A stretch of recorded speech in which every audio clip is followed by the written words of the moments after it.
Benoît Perrin est avec nous en direct. Bonjour Benoît, je rappelle que vous êtes directeur général de Contribuables Associés. On a bien compris que la mission d'Elon Musk, ça allait être essentiellement de dégraisser le mammouth. Il va y avoir des coupes massives dans le budget fédéral. C'est une promesse de campagne de toute façon de Donald Trump. Est-ce que la France serait bien avisée de s'en inspirer au moment où elle a, semble-t-il, du mal à boucler son budget? Non, effectivement, à contribuables associés, je pense que chez beaucoup de Français, c'est pareil. Nous en avons rêvé et Musk va peut-être le faire. Alors, vous savez, pour obtenir des résultats en politique, la recette est finalement relativement simple. C'est un, faire des bons constats. Deux, qu'il y ait une vraie volonté politique pour soutenir ces réformes. Trois, que des objectifs soient fixés.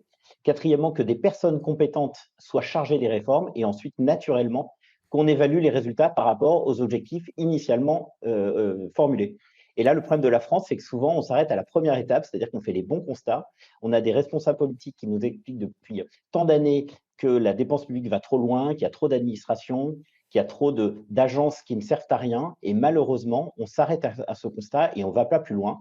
Alors que là, aux États-Unis, au moins sur la partie, équipe, puisque vous l'avez rappelé, ce sont deux entrepreneurs deux entrepreneurs à succès, pardon, qui vont être chargés de cette mission.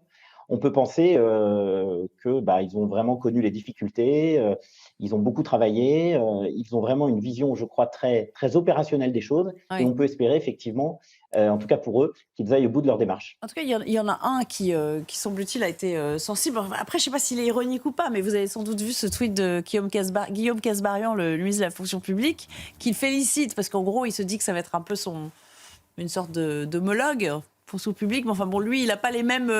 on lui donne pas les mêmes... il n'a pas les coups des franches pour agir de la sorte. Est-ce que vous avez trouvé que c'était plutôt cocasse ou qu'il y avait une pointe d'ironie quand même dans le propos?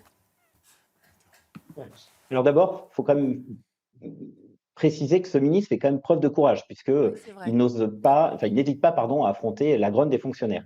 Après, deuxièmement, je pense qu'il aurait pu faire preuve d'un peu plus d'humilité, puisque lui, il parle d'un échange de bonnes pratiques.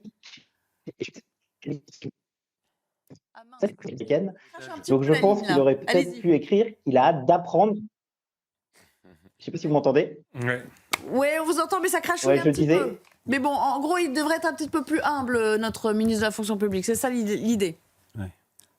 Voilà, parce qu'en fait, il parle d'un échange de bonnes pratiques. Et je pense qu'il aurait pu écrire que j'ai hâte d'apprendre à vos côtés des meilleures pratiques pour lutter contre les excès de la bureaucratie. Je crois que ça aurait été plus conforme à la réalité.